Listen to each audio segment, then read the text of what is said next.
Hello everyone, my name is Jepoy Jade Saldaga Bungado. This video is for safety driving purposes.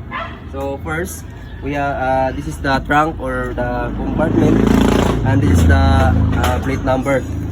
And also this is the tail light, or also known as signal light, to give and the purpose is to give signal to the other drivers. And also this is the muffler, as you can see. And also this is the door, and this is the door handle, and this is the roof, and the window. So this is the side mirror. So the purpose is to give vision to the driver at the back. So this is the wheel, and this is the headlight, and the hood, and the windshield, and also the wiper. So the purpose of the wiper, actually during the raining days, so it's very useful. And also this is the grill, and the bumper is in the below.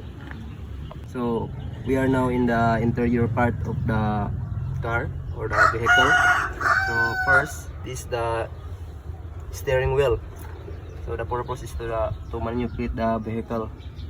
And this is the horn, and this is the door shift, and this is the handle brake, or also known emergency brake. And this is also the for aircon.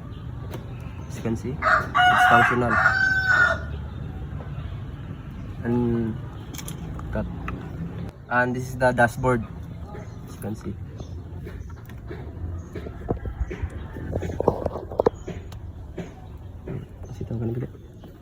And this is the ignition key. So these three objects called as first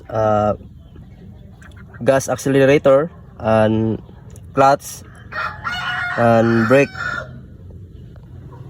So that's all for my short video about the part of the vehicle. So that's all.